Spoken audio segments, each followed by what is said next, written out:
go, man. We got 60 minutes of football. If we're going to be world champions, we got to start somewhere. This right here.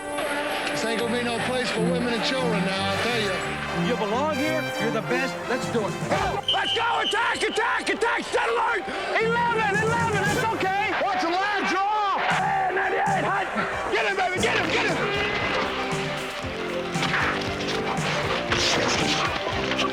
You guys got to win it right here.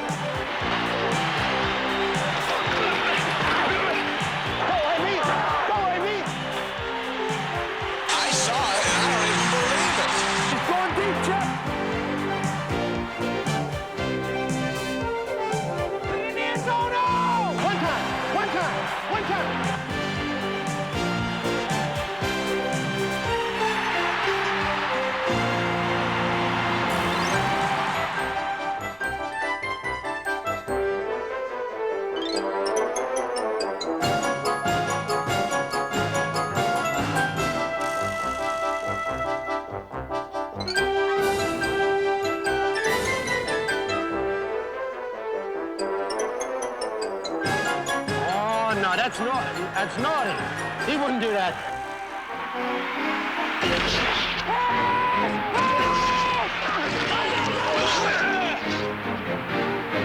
Get him, baby! Get him! Get him!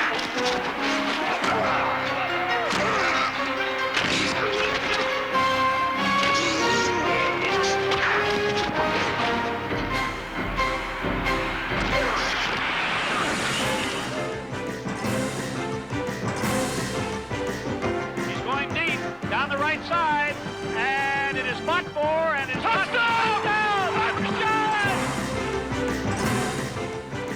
Under the gun, side, he throws, it is! He caught it! He caught it!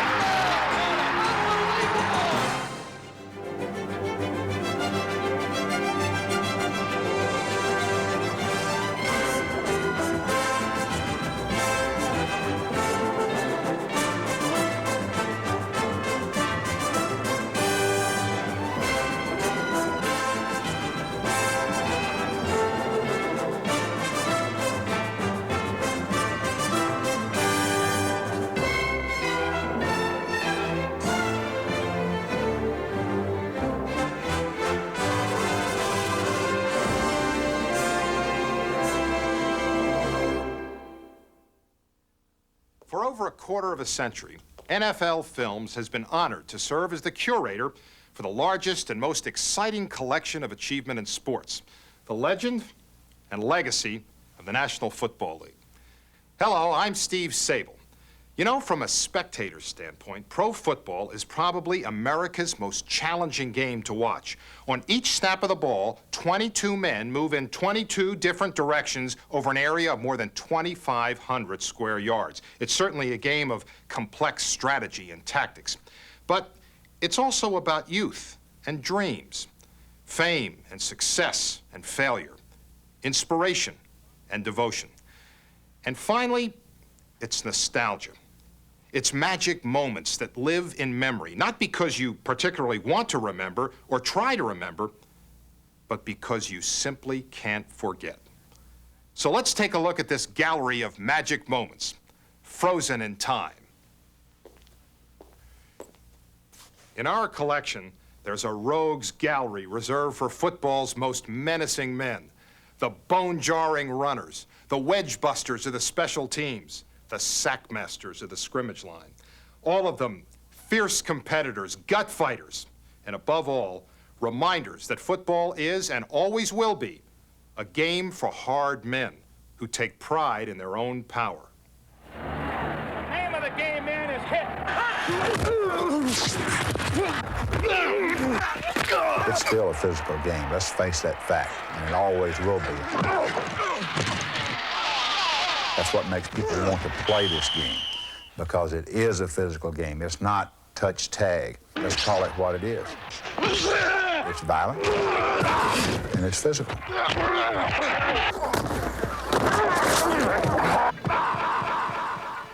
The physical part of football is still the most important part. When you have two teams that know what they're doing and two teams that have great athletes on both sides, then usually the game is decided by the team that hits the hardest. Take it.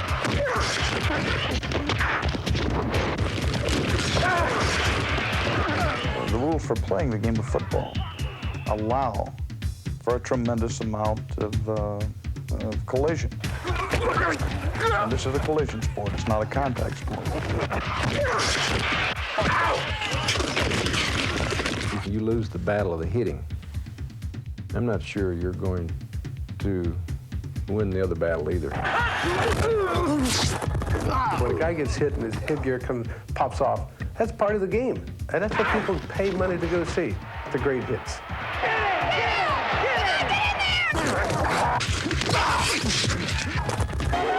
What a great hit.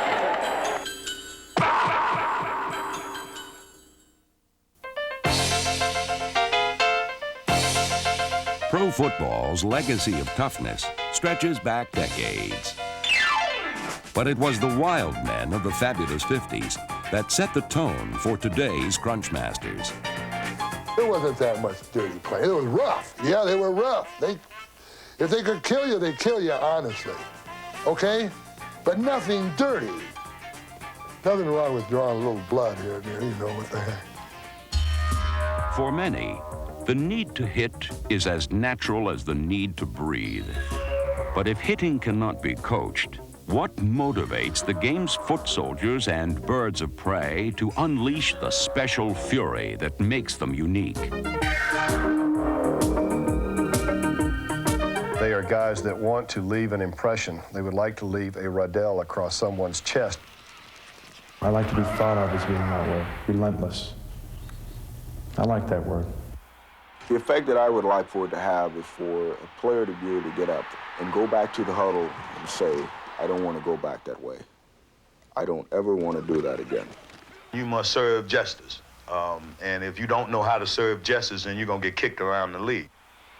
And on the field that I don't really like or trust anybody or anything. And I don't particularly think there's a person on this earth that can kick my. The intensity of this feeling can be gauged by the crashed landings that resound in a 100-yard arena.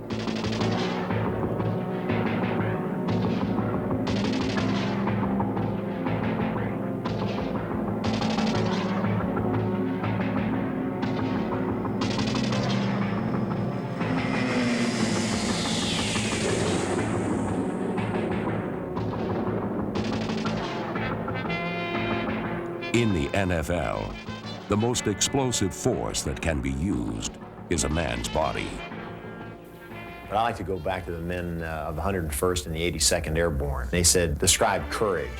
And they said, they're the guys that are afraid, but they go anyway.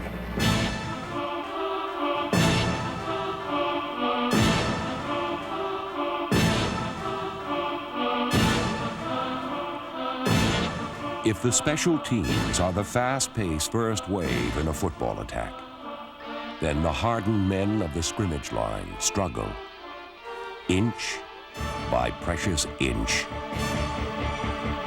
Football's legendary linemen often walk with a swaggering bravado usually reserved for the backfield. Sacking the cornerback is just like you devastate a city or you cream a multitude of people. I mean, it's just like you put all the offensive players in one bag and I just take a baseball bat and beat on the bag.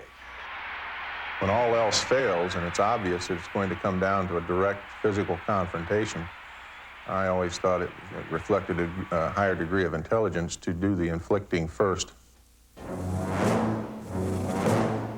Drink up that diesel. Let's go, diesel.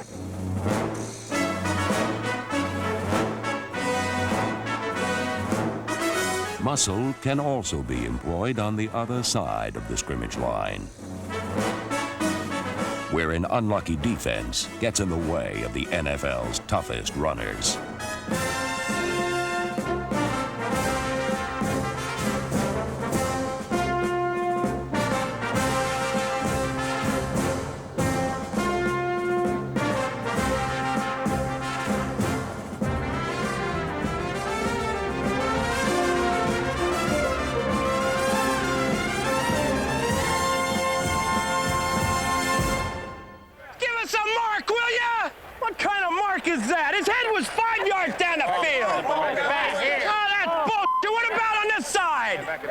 Bring it in. Bring it It's in. a horse mark.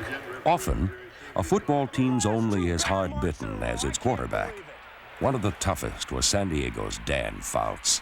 You better have a cocky, arrogant quarterback playing for you or you're in trouble because those offensive linemen and those other guys in that huddle, if they see a milquetoast playing quarterback for them, they're not going to feel that confident themselves. You run out of the break. I'm running out the break. Tippy towing like a. I will. And you're out of here. You're out of here. For many, however, it's the linebackers that put the most power in the game.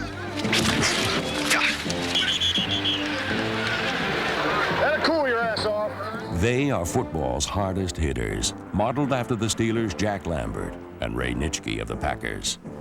It wasn't a Jekyll Hyde presence, it was just Hyde. It was just total absence of any concern or compassion for another human being. But the most legendary linebacker was certainly Chicago's Dick Butkus. He told me he was going to kick my, you know what, the first time I ever played against him, my rookie year. He went after you like he hated you from his old neighborhood. He was the meanest son of a I've ever seen in my life play professional football. Butkus is synonymous with hitting, contact, aggressiveness. He's the best who ever played the position. You know, I'm really not the tough, macho guy that was only during the game. I remember once they on the sideline crisis. I don't know who I am. Because Butkus had blindsided and just KO'd him. Dick Butkus, the greatest football player I ever saw. I'm convinced he's the greatest football player that ever lived.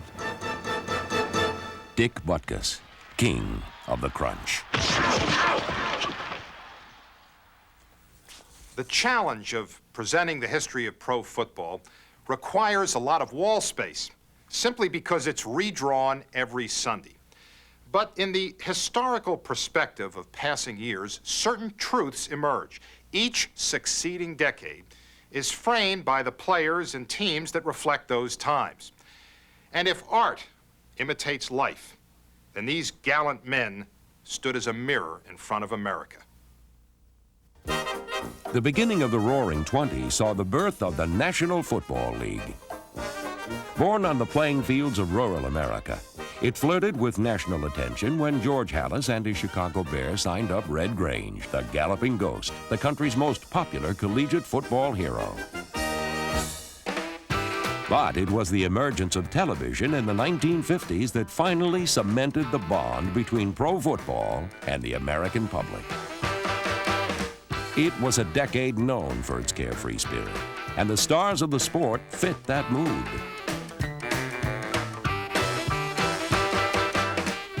We had a lot of fun playing football. We didn't make much money, so consequently, we had to subsidize it by having fun. These men had come back from the service. They'd been in a war. This was a picnic after what they'd been through. And it was a real competitive, tough proposition. But once you made it, it was a lot of fun. Tough is one way to describe the discipline demanded by the Browns head coach, Paul Brown. He believed in what they call the Tuesday rule. After Tuesday, don't touch your wife, you know, keep away from sex. That no-nonsense approach, coupled with innovative tactics, led Brown's team to 3 world championships in the 50s. But over on the Chesapeake Bay stood another powerhouse of the decade, the Baltimore Colts. Up over the ball, come the Baltimore Colts. Unitas calling out the signals. Unitas gives to Amici. The Colts are the world champions. The most dramatic finish in professional football. Led by Johnny Unitas, their success on the field created a mirror image of Cleveland's hard-nosed approach. Yet the Colts' rowdy cast of characters were probably the truest reflection of those fun-loving times. So I said, well, I think Joyce can eat more chicken than anybody else on the team. And the guy said, no, he can't. For $100, Marquette can. So they said, all right. So then two more guys bet. So we had $300 bet, and we had this chicken eating contest up in Western Maryland College. We get in there, and here comes the waiters out with a typical Southern Maryland Sunday afternoon meal. Chicken, mashed potatoes, and peas, and all the trimmings. So anyhow, Gino, he just starts eating the chicken. Well, Joyce, he's eating the chicken, the mashed potatoes, and the peas. And we said, for Christ's sakes, don't worry about the mashed potatoes and peas, just eat the chicken. So anyhow, Gino eats 23 pieces of chicken. He stops. 23 or 25. Well, Joyce is 24. He said, two more, champ, and we win. So anyhow, he says, Al, I'm still hungry. And he eats 36 pieces of chicken. So finally, he says, whoa, he says, I can't eat anymore. He says, I gotta wash this down. And in front of him, we had a big pitcher of iced tea. So there you are, champ. Eat it all. Drink it all. We don't care if he blows up now because we won the bet. With that, he reached into his pocket and pulled out 4 pieces of saccharin and dropped it in the iced tea. He was watching his calories. The good times of the 50s dissolved into the bad vibes of the 60s. We were a nation at war and a society in turmoil. Pro football and its players reflected that conflict. Some football players wanted some things changed. I mean, why would a guy not be able to wear a mustache or have long hair? Silly things, you know. But finally, the football players started believing that, look, we can fit into the team structure, but please let us be our own man, too. A more profound difference existed between the little guy American Football League and the establishment's National Football League. The era of the 60s, I believe, was summarized by 2 different styles of football in the AFL and the NFL. The NFL, you had your standard offense, standard defense, very little innovation, great dominating middle linebackers. The AFL, you had wide open football, imagination, probably through necessity, because they didn't have the people, they had to do it through innovation. By the end of the decade, the leagues had merged and the little guy had proved his power when swaggering Broadway Joe and the AFL Jets defeated the NFL's Colts in Super Bowl III. More traditional values were still very much alive and well and living in Green Bay. The man was Lombardi. The team was the Packers. One of the things that made America great is to try to be the best in everything that they do. And the best is signified by winning. I resented him a great deal in the early years. I thought he was a little too demanding, a little too pushy. I thought he was asking for things that I wasn't capable of delivering. Everybody grabbing out there, nobody tackling. Just grabbing, everybody. Grab, grab, grab. But later on, when I began to push myself, when I began to have my own personal quest, then I began to understand what he was really talking about. Packers trying for the go-ahead score. Starr begins the count. Takes the snap. He's got the quarterback taken. He's into the touchdown, and the Packers are out in front. There's 13 seconds showing on the clock, and the Green Bay Packers are going to be world champions, NFL champions for the third straight. We're all imperfect. We all make mistakes. But we should all strive to be the very best we can be, whatever we choose to be. And that's what Vince Lombardi demanded, and that's why the American public will always see him as a great legend.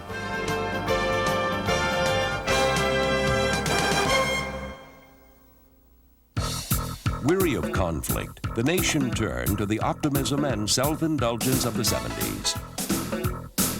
It was the me generation, and each player had his own personal signature for success.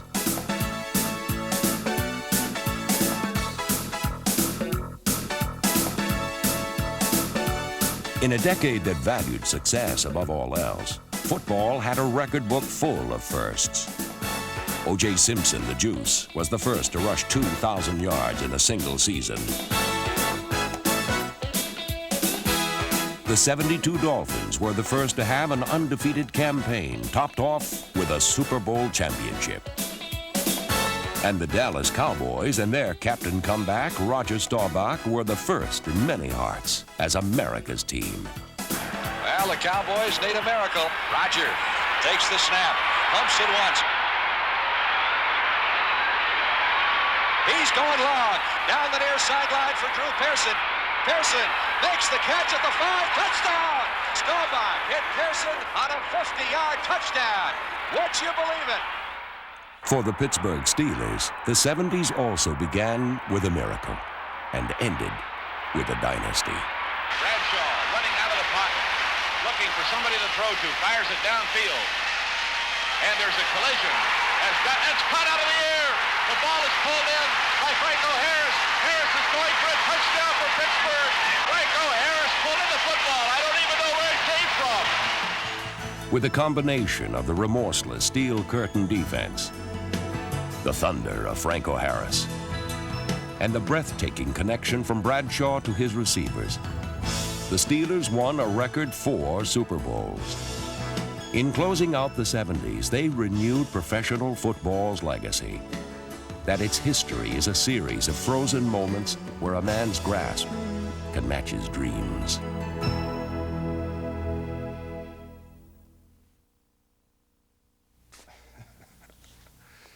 In our museum, we also like to mix in some cartoons and comic sketches from the wildest plays and funniest men in football.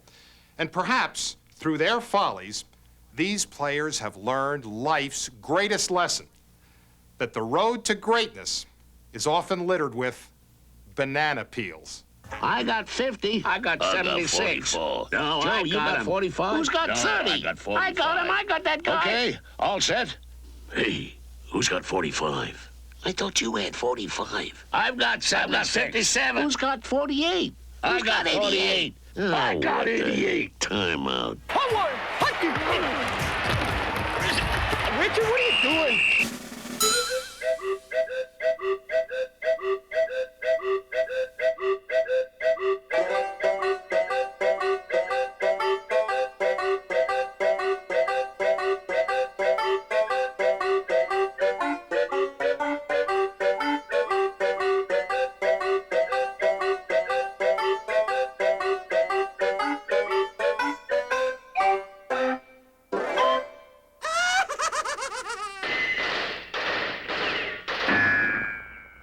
In this widescreen world of football, its follies often create a movie within a movie. Their prey are the men who wear the black and white stripes. At first, the officials are taunted.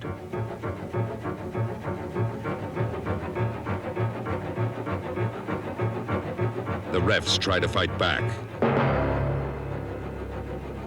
But these beasts crave human flesh. You screamed on Halloween. You shrieked on Friday the 13th. Now prepare to gag on opening day. This motion picture contains scenes that may be too intense for young people.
Sometimes Even head coaches are victims of the pitfalls and perils of pro football.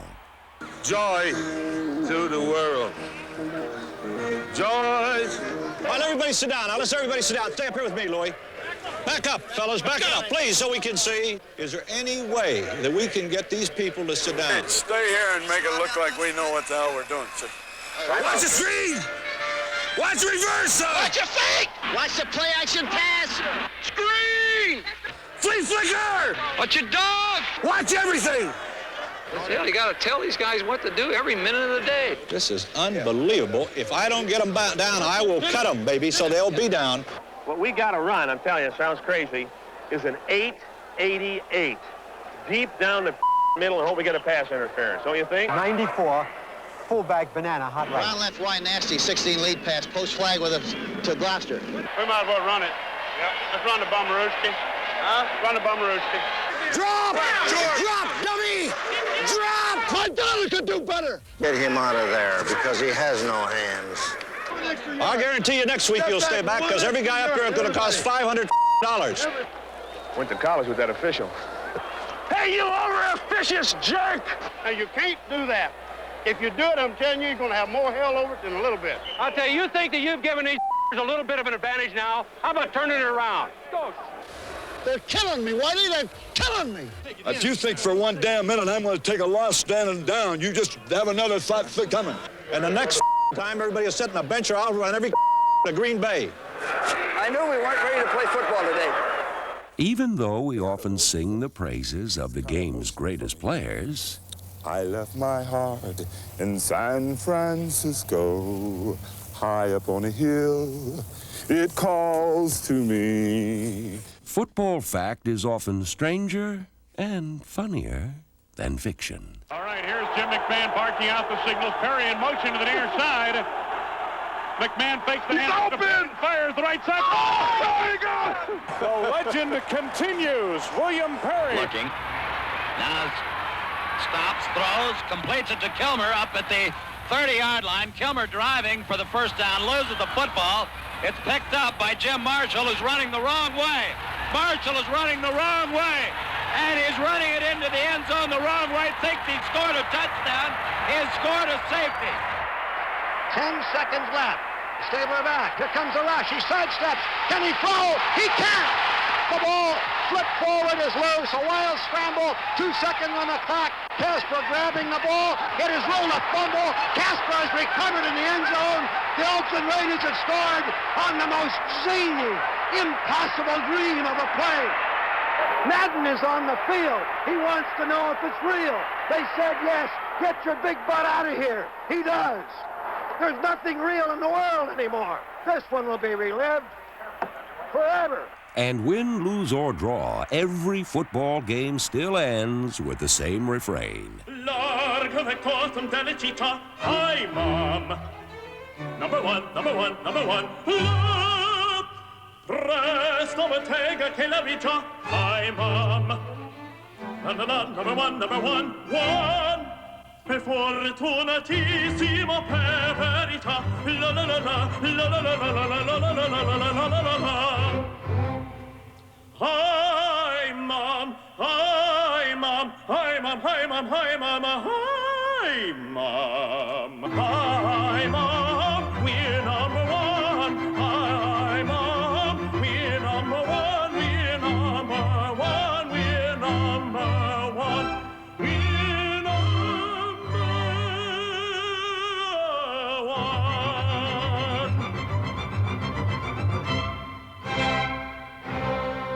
Hey, Mom! In painting the highlights of professional football, the artist has to strike a careful balance because within the framework of what is essentially a group portrait of great teams, the artist also has to chisel out a place for individual struggle and personal achievement. The end result is equal parts of both and a lasting tribute to the men who've played the game. Every season and every game, men united in a single aim. All our heroes in a seasoned story. Men with guts, moments of glory, a test of strength and a test of pride, a test of spirit deep inside. Teams united in a single name, of battle burning when victory's flame.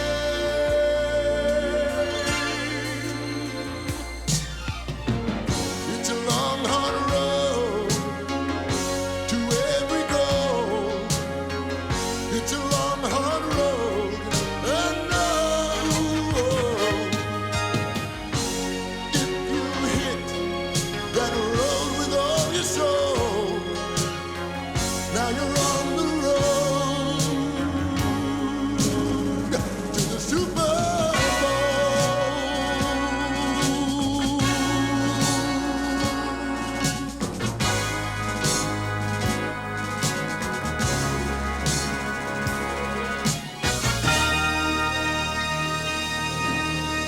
If the Super Bowl is the most public evidence of a team's greatness, what of the personal struggle and achievement of the individual athlete?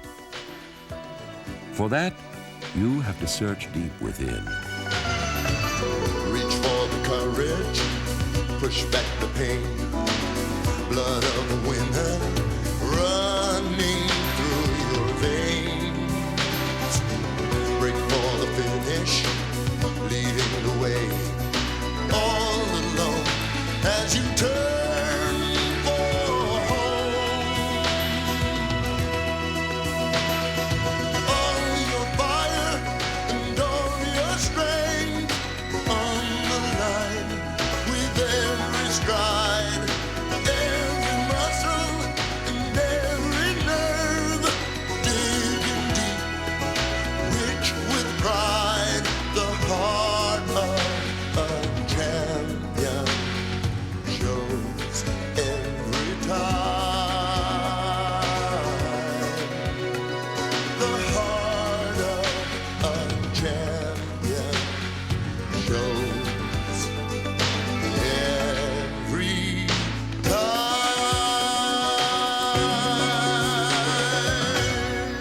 The highlights of football are filled with stories of individual courage and inner strength. Doug Williams showed the heart of a champion as he stared down the ugly face of bigotry. Super Bowl MVP, Doug Williams of the Washington Redskins. First black quarterback to start a Super Bowl, the first black quarterback to win a Super Bowl. I hope he puts to bed once and for all about the black athlete in professional football. Despite a deformed right hand and foot, the Saints' Tom Dempsey met the challenge of the game and shattered a record in the process. Tom Dempsey will try to kick the longest field goal in National League history. They're sending him on with 2 seconds left.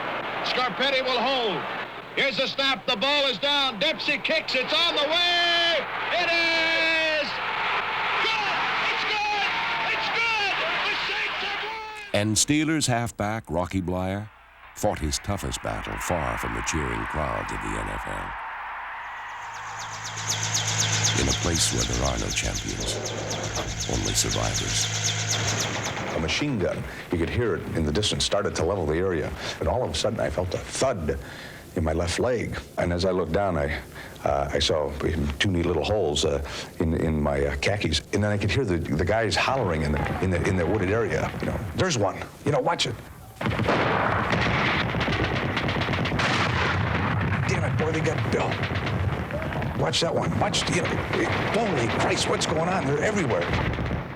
And all of a sudden, just out of the corner of my eye, I saw this grenade come flying through the air. It was almost like slow motion. That grenade just kind of kept rolling right where it was. And in a matter of seconds, I had to decide which way to jump. And I went flying forward, and the grenade went off. Oh, I got dizzy and blacked out for a minute. And it had blown out this way. Fortunately for me, because if it had blown up this way, I mean, I might not be sitting here talking to you at this point. And so I caught some coming up to my right foot.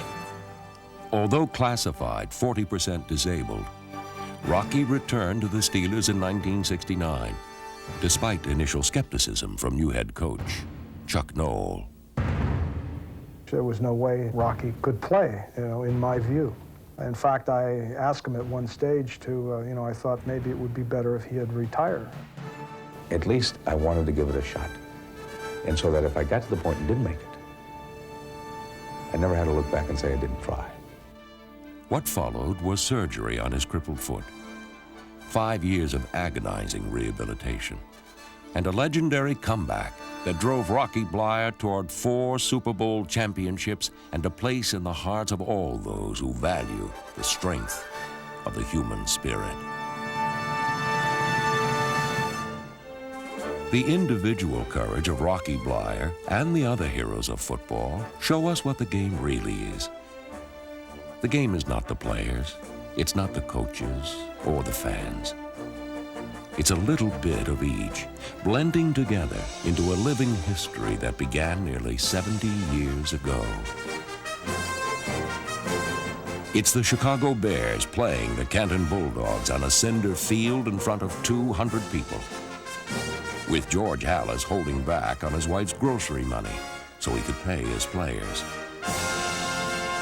The game is Bobby Lane offering to take a $2,000 pay cut after a disappointing season. And the Detroit Lions, knowing it was no stunt, agreeing to accommodate him. It's an 18-year-old aerial gunner named Chuck Bednarik, flying 30 missions over Germany in World War II. Then, 17 years later, at the age of 35, playing both ways for the Eagles and stopping the Packers in the World Championship game.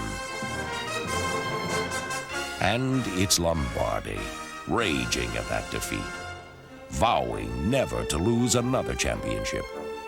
Then, driving his team to make the promise come true.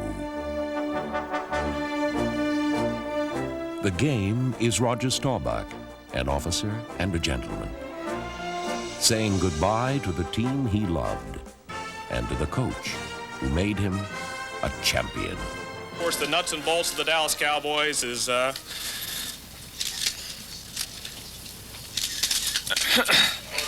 man that wears a funny hat on the sidelines.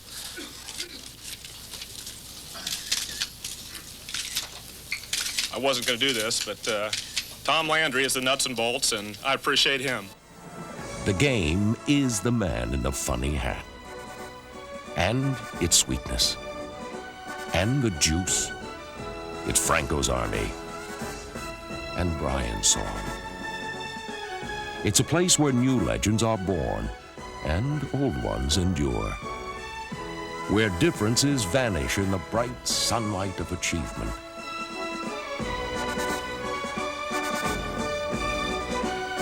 The game is a time warp where the young dream of growing up and the old remember youth. And for a few hours on Sunday, neither fantasy nor reminiscence seems foolish. The game is an epic of laughter and legend, of tears and triumphs, of shared memories and answered dreams, and of challenges faced and challenges conquered.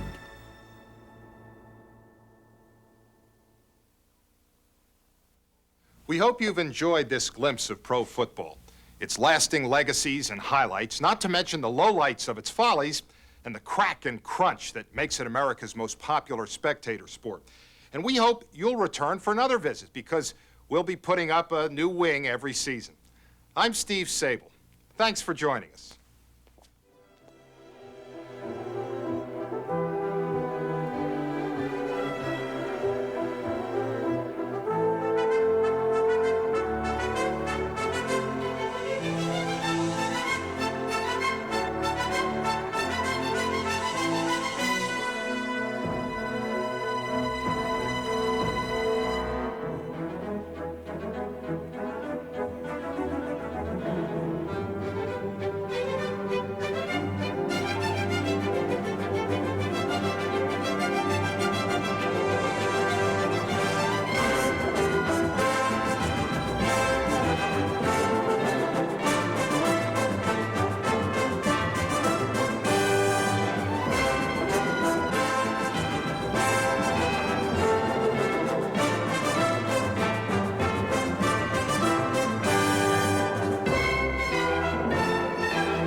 This video is part of a complete blockbuster lineup of NFL films capturing pro football's greatest plays and biggest heroes with crunches, follies, highlights, and Super Bowl hits, plus new releases each season. We've got action-packed videos of every superstar team in the NFL. Call 1-800-NFL-TAPE now for a free catalog and order your NFL hit today. Or look for NFL films at your nearby video store. The season's never over with NFL Films and Fox Hills Video.